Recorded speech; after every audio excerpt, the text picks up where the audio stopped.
All right. Good morning, everyone.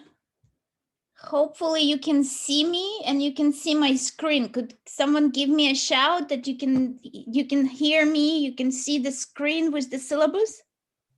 Yes, we can see. Yeah. Yes? Okay, great. All right, so welcome to Art History 174, Visual Culture Today. We're starting today. My name is Dr. Professor Alama Izelev. I teach in the Department of Art History, and my specialization is modern and contemporary art history and visual culture. I teach this class pretty regularly, face to face, and now on Zoom. So you may have heard about the class, or you kind of maybe consulted your your friends before you took the class. So the class is essentially introduction to various ideas and concepts that surround visual culture today.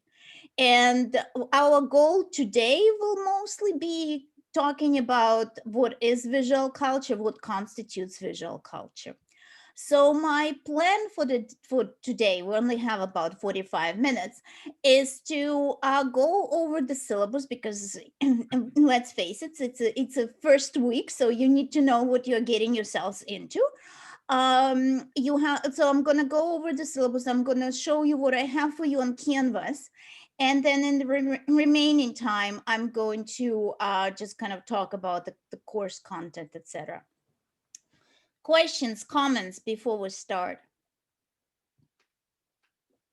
All right. Okay. So, visual culture. So first of all, I'm really going through here. We're meeting on this semester. We're meeting on Mondays from 11 to 11:45, and I email everyone saying that these are not compulsory for you to attend. I know the course was published as asynchronous. What I'm going to record these sessions and post them on Canvas. So what I'm asking you to do is either be here or watch the session, and you will see that it's going to be a lot better for you to kind of to watch the recording, because I'm going to be talking about every assignment and kind of explaining what I want you to do, what I expect you to do, and also I will be going over the most kind of confusing maybe or hard points on the quizzes that you will be doing, and because I kind of can anticipate certain things that may cause some confusion or difficulty, and of course I'm happy to take questions and kind of get talking to you about things, and from time to time I will bring something that happened, or and kind of talk about things that may or may not be related to the class material.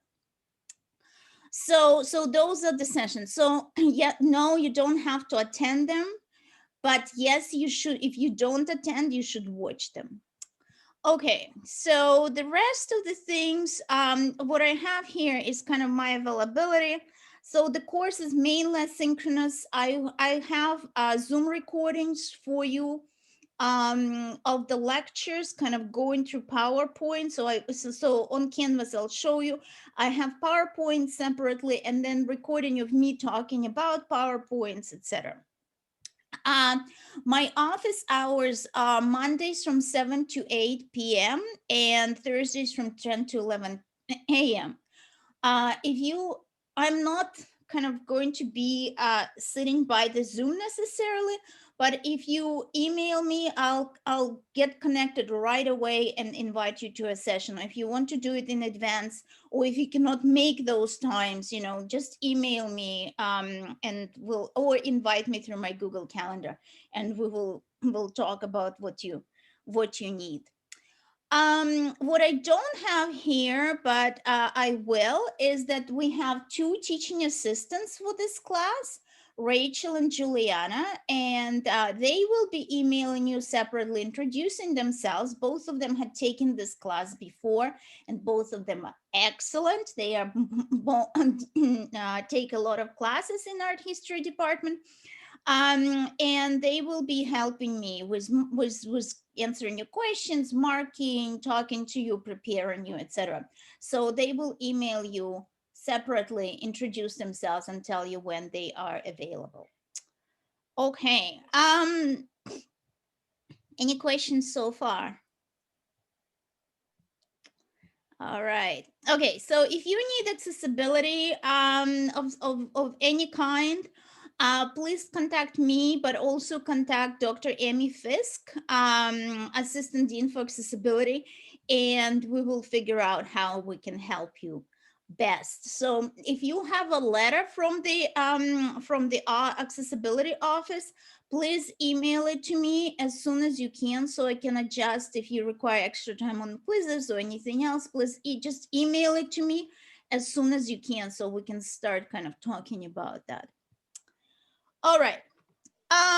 Learning outcomes. So again, the class kind of talks about both historical visual culture as newspaper illustrations, for example, and contemporary things like recent shows and what we watch on Netflix and what it all means and how do we understand what we see.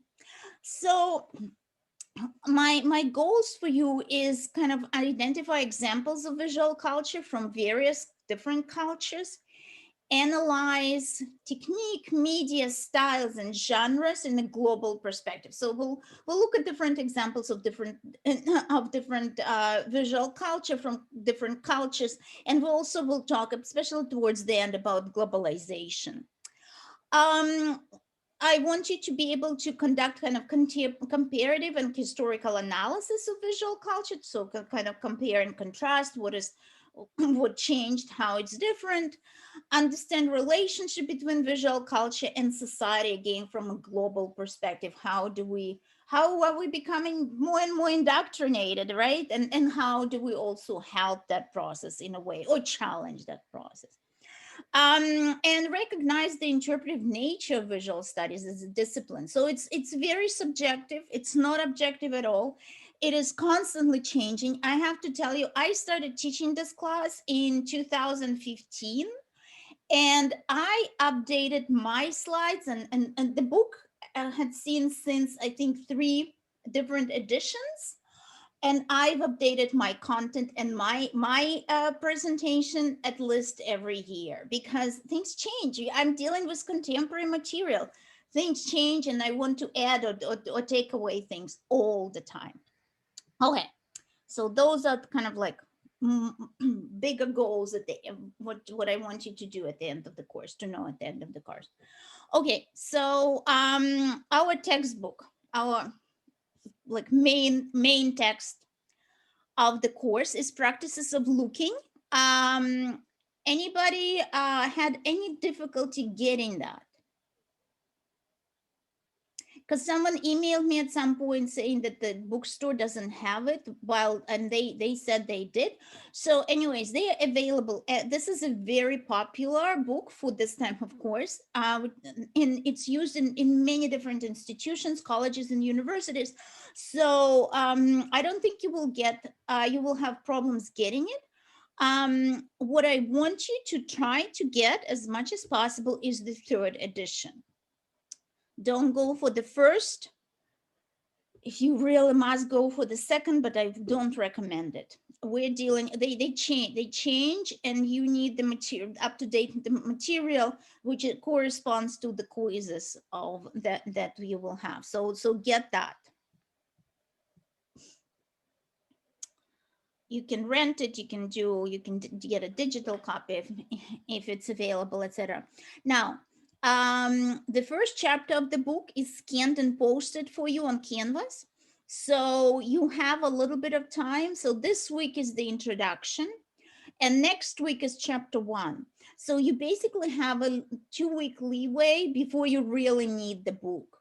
but because of the pandemic, because of, various delays and winter and snow and whatever it is, get it right now. If you don't, order it today. Okay, so again, questions so far? All right, so this is, as you can see, very concise schedule that I have here. We basically kind of going to look at, we have 15 weeks and we're going to cover 10 chapters, and all the activities and everything else is on Canvas, and I will show you in that in a second. What I want to do to do here is I want you to I want to show you kind of the assessment, what you have to do, right? Because that's important. So the class consists of 2 written assignments, 5 quizzes, and the final assignment that has 2 parts, part 1 and part 2.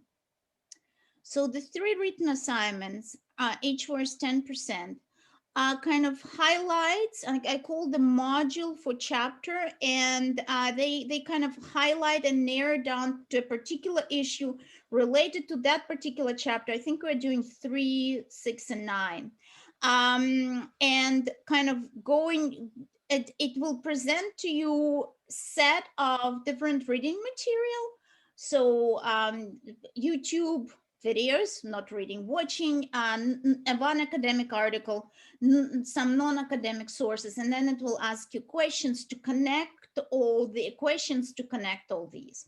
So in each question will be about 2-3, I think I'm asking for about 300 words answer. So nothing really exceptionally challenging, except that you need to read the material. So give yourself time. And then I have 5 quizzes. So there are 10 chapters and 10 quizzes on Canvas. Chapter quiz, and they have deadlines. You're welcome to do only 5, or you can do all 10. I will take 5 best marks of what you're going to do. Now, warning, quizzes are not easy. You get 20 multiple choice questions. You get about 40 minutes for each. The first 3 quizzes allow you 2 attempts and average the 2 attempts. After quiz 3, 4 to 10, I only give you 1 attempt.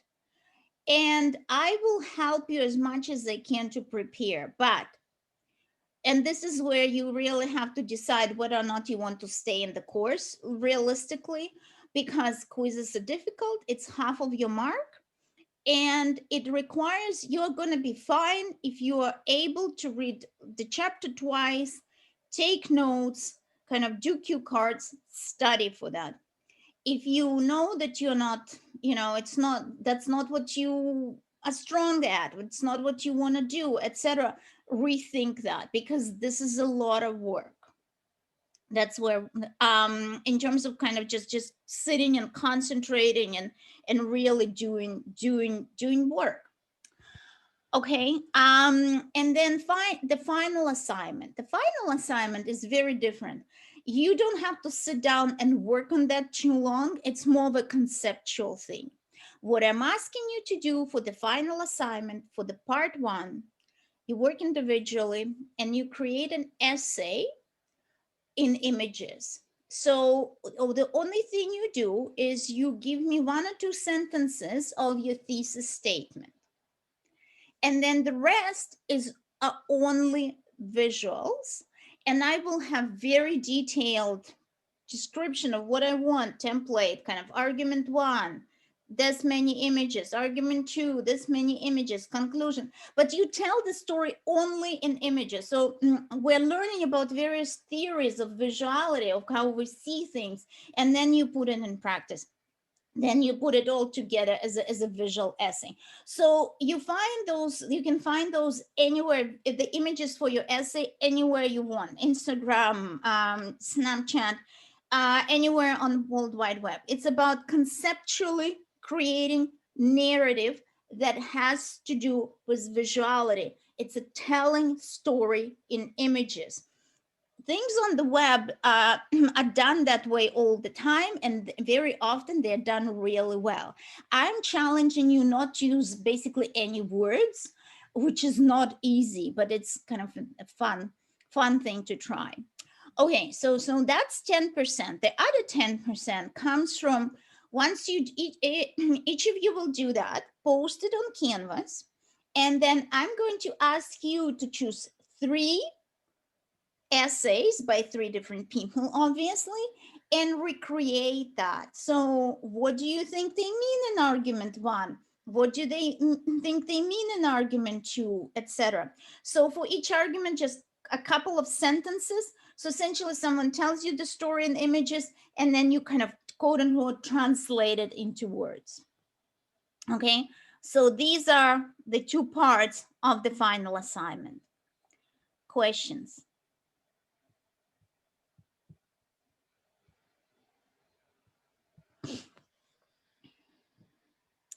Okay, so the rest you will have the syllabus. I have the kind of outline of the final assignment here. I kind of have a little bit of a summary what to expect on the quizzes. For the written assignments, for the 3 assignments that are worth 30%, so 10 each, you are welcome to work together. If you have a friend in the class and you want to work together on them, by all means, just make sure that both of you submit the work on Canvas. Okay, so if you want to work with someone,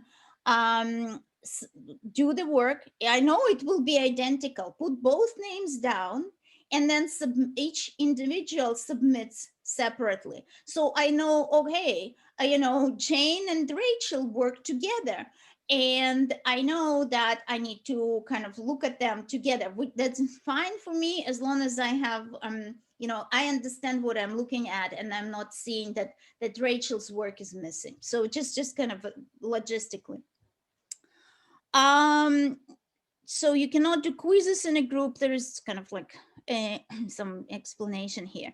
And then at the end, I have recommended sources for you. If you really kind of want to delve deeper into the visual culture studies, that's for you. You don't have to. The only book that you need to buy and work with is the one that I talked about above. This is optional, and this is the grade breakdown, like what is what here, grade scale. Questions, comments? No? Okay. Yeah, you said that we only have to take 5 of the 10 quizzes, so I'm guessing that like by the end you would only take like the highest grades from those. If you Yeah, that's what I said. I take 5. Yeah. So the way Canvas is set up is that it will only, by the end, it will only record the 5 highest. So I'll turn the rest, the ones that you didn't take, into zeros, and it will pick up the highest grades. Yeah. Right. So I recommend trying. It doesn't hurt you at all. But then as you progress, maybe by the time you do chapter 3, become more strategic with your time, and decide which ones you are going to really kind of narrow down and concentrate on. So try 1 and 2 kind of to see what it's like, and then from that, then we're going to become kind of more strategic. Anything else? All right, so I'll turn to Canvas.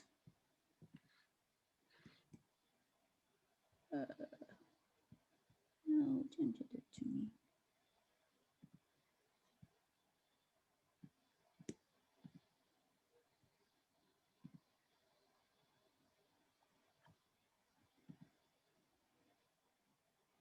Okay, so this is my Canvas, the way I see it. You may see it slightly different because it's on kind of my end. I have a little bit more here on my end than you have, but it should pretty much be the same. So what I have for you here, this is like this is how the course is really going to go. I have here introductory module for first of all, and the way that one is set up is that you have to go from start to finish pretty much and just read through. It's not much, trust me. And if you don't want to read all of that, but I recommend it, do that. So most of the things here pretty kind of like pretty self-explanatory, and I already had explained that. Late policy, this is what I want to talk about. So I expect that if you take this course, you decided by next week at least, you will decide that you are dedicating your time to this course. So I expect you to submit things on time. If they're not on time, then I will take 5 points off for each day of the submission. So if you submitted, if the thing was due on Monday and you submitted it on Tuesday, then and you got 90, then you will essentially get 80, 85 or 86 or something like that for you as a mark. So it will just don't do it. If you have really something really kind of serious, and again, it's about time management. Something is going on, people email me, Professor Marzilev, I have 5 essays due today. Can I please have a day off, a day's extension or 2 days extension? Fine, as long as we have communication, and as long as it shouldn't be happening every time something is due, right? It's something that happens. Yeah, I understand life happens, and life happens on my end and on your end, and we all have things that come up. So that's that. Now the same, I only accept work for that is up to 1 week late. So if it's due on the 15th, then it's available for you to submit until 22nd of, say, March. After that, again, if you are very, very sick, or if something happened in the family, email me, we'll figure it out. If you just forgot, sorry, that's kind of unfortunate, but that's the way it is. So again, keeping lines of communication open. Talk to me, talk to Rachel, talk to Juliana. If you don't necessarily want to talk to me, that's totally fine. So they will pass. And when you email them, what happens is they either answer, and if they cannot answer, then that goes to me. The marks you can only discuss with me. So if you are, say, you got 70 and you don't understand why you got 70, then you email me. They cannot, they can explain you why maybe, but they will not change your mark unless it comes to me. Okay, so the rest really is pretty self-explanatory here, and the syllabus is the last thing here. The Zoom meeting information, well, you all made it to Zoom, so you probably know how to get here. Okay, so then from here on, these are divided into modules, or and they go by kind of chapter slash week. So for example, I'll explain what I mean. So today, this is week 1, we're in week 1. I recommend you to finish everything that I have here by February 5th. Meaning recommendation, means that things have due dates, but I expect you to read the material and do everything during the week. Now, for this week, realistically, this week you have all you need to do is kind of look over these, but really there is no quiz, there's no assignment this week, we're just starting. So each of these modules, this is a module. So each of these has 2 headings: required work and optional work. Okay, so required work is the work that you need to do, and optional work is something, if you are really interested in visual culture, if you're considering becoming an art history major, minor, concentrator, if something really caught your attention, So these are kind of here to for you to expand on. Other than that, this is it. So what I normally would have here is our videos, PowerPoints, recording of the lectures from the last semester, and what else I have? I would also have here kind of summary of the chapter, terms from the chapter, etc. I'll show you what I mean in a second. Okay, so this is this week. So next week, and that is kind of due again to finish by the 12th. This is where we're really starting, and I'll kind of go over it again next Monday as well. So this is a copy of chapter 1 that is for you. If you don't have a textbook yet, you can start reading. This is the summary of the chapter. Now, I'm telling you right now, if you only read the summary, you will not pass the quiz. Summaries are just for you to, you can start with the summary, you can end with the summary, but summary is just something that you kind of just make sure that you understand, that you understood the chapter, basically. This is the PowerPoint. This is the quiz, and it's due on the 12th.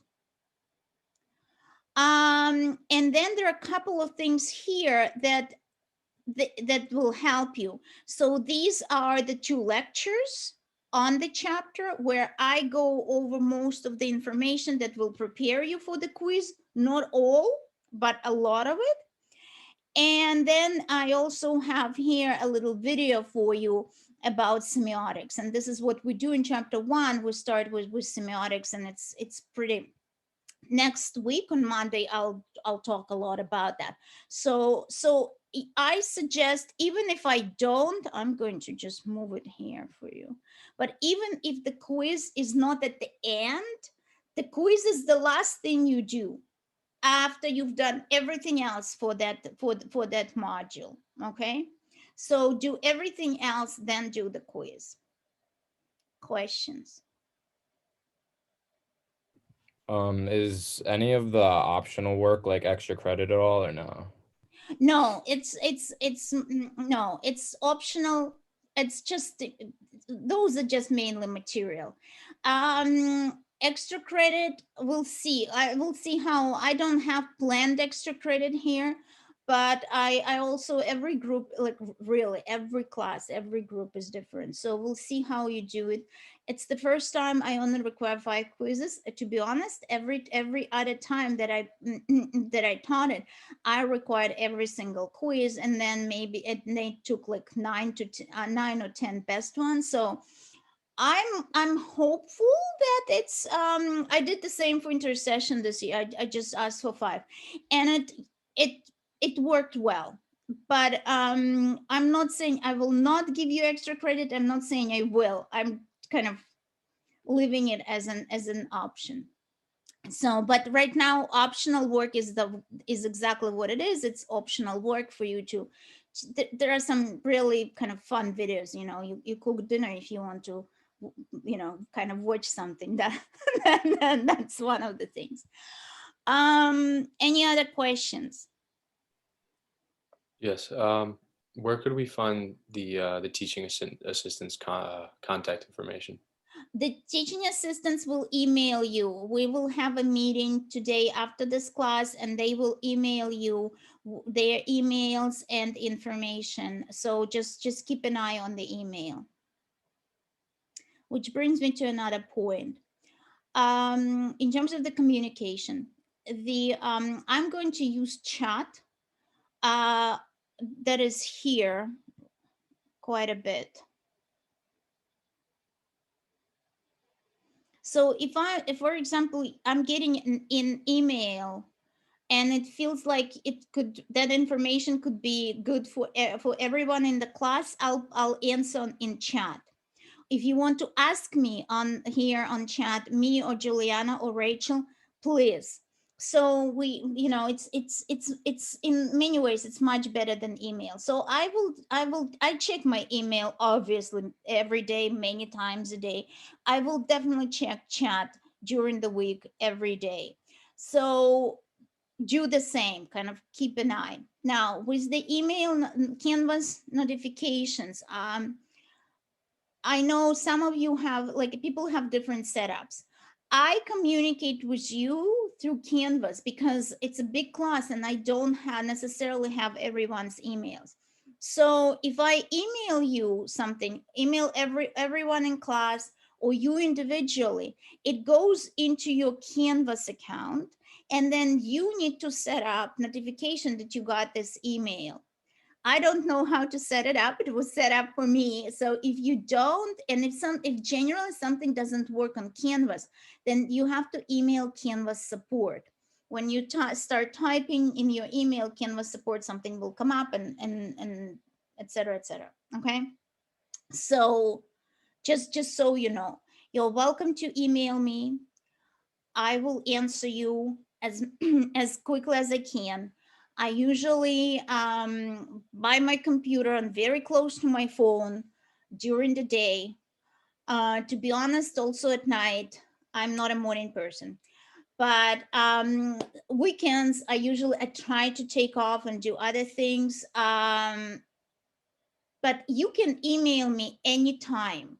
Just expect, if you're emailing on Sunday afternoon, you may not get an answer until Monday morning, okay? But you email me, you can email me at in the middle of the night, and I may answer you in the middle of the night, but most of the times not. Okay. Other questions? What do we have time-wise? Okay. Anything else? So where do we have modules?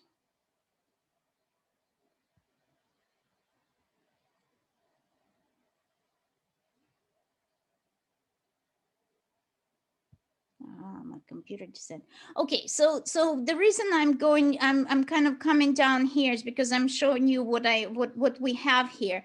And then finally at the very back here, there is a module dedicated to the final assignment. So I don't want you to worry about it right now. Sometime probably in late March or mid-March, we're going to have a Monday session dedicated to final assignment. So I'm going to get you to try things out, work in groups. I have 2 sample final projects there that are pretty good that you can take a look at. I will get you to kind of to practice a little bit, maybe choose your thesis statement, etc. If you want to kind of go ahead, or if you again trying to see if this course is for you, by kind of peruse here, just see what is good, what you can kind of figure out from that.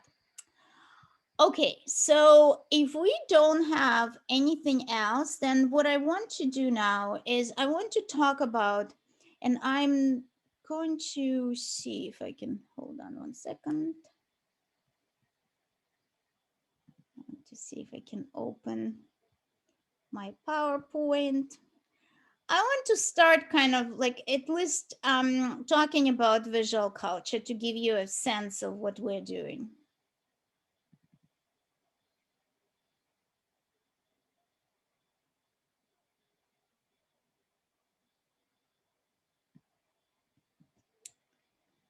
So again, because we're kind of short on time, what I want to show you is probably this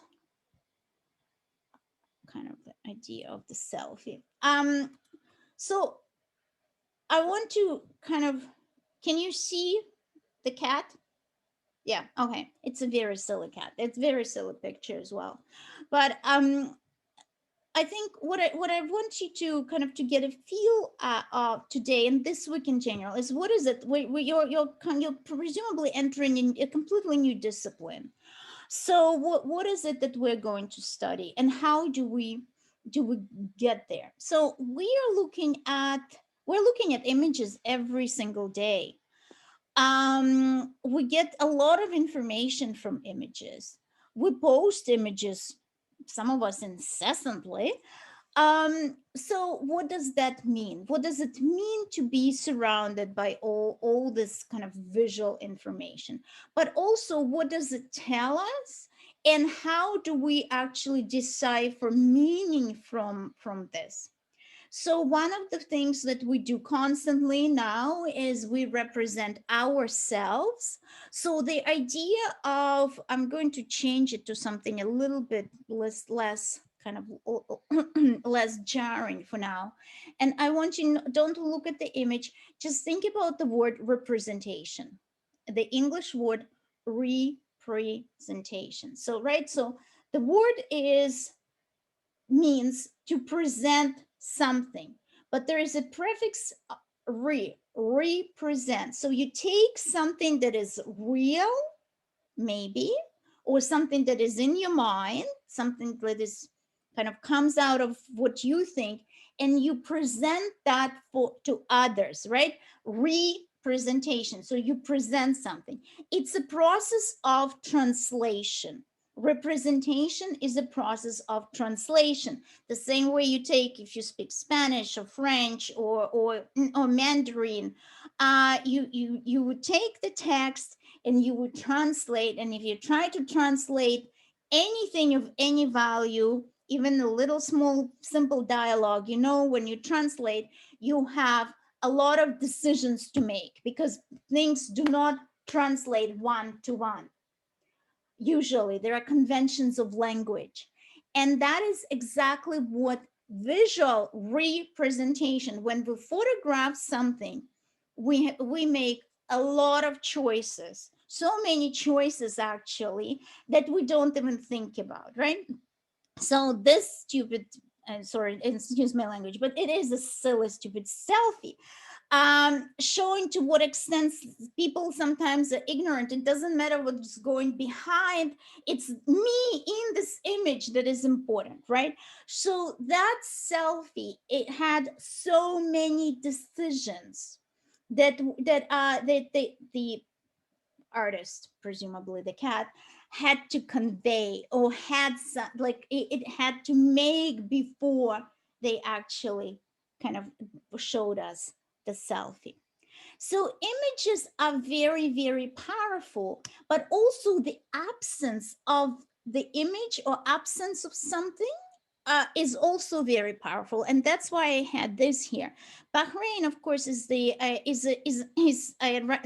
is right here on the globe, and the reason I wanted to show you that is because there were well, kind of a lot of unrest in Bahrain in 2012, and as part of it was part of what we generally kind of think about as Arab Spring in the Middle East and South Africa. And as a result of the protest, a lot of people were killed. And I want you to see this. I want you to see this photo. These are protesters carrying coffins, empty coffins. There is nothing inside the coffins. The people who died were, of course, buried, but they show the photographs of these people that were alive, and this is what the protest is. And we see these images are become very, very powerful because they represent people that were lost. And what we see now more and more is that these type of protestations, these types of rebellion and demonstrations, they become much more powerful because in part of the social media than actual violent protests. So things like that, where you have images and you document protests, become more and more effective in actually getting you to the goal. Look at what happened to Egypt versus what happened to Iraq with the war of Iraq, etc. I'm not going to get into that, but I just want you to kind of to start thinking about that. The other thing that I want to show you here is this photograph. And that really kind of gets me to a point where a photograph is very important, and things that are present in the picture are as important as things that are missing. So this is an American artist, Kian Gonzalez Day. And he's photographing a tree here. It's called Nightfall 1, from the series called From Searching for California Hang Trees. And the series was done from 2007 to 12. So this is what Gonzalez Day did. He's tried to go around California and tried to find places that where people, Mexican people, were lynched. So he knew from his research that 350 people were lynched in California between 1850 to 1935. And okay, so I'm showing you image that is disturbing. The image here is actually showing of the actual lynching, and it's a period photograph. And Gonzalez Day changes that entirely to this. He, as you can see, this is the same tree. So he found the tree, he found the place. This is the actual place where it took place. The tree still survived, but he does not represent the lynching. He only represents the tree. And arguably, the image, if you know the history of the image, is as powerful, if not more powerful, than what you would see if you look at this. So very different, but also much more much more appealing, and kind of makes you stop and wonder. So this is kind of just a taste of the visual culture that we are going to study here. I think I'm going to stop here. Come back to stop sharing. Yeah, okay. So questions, comments before we conclude?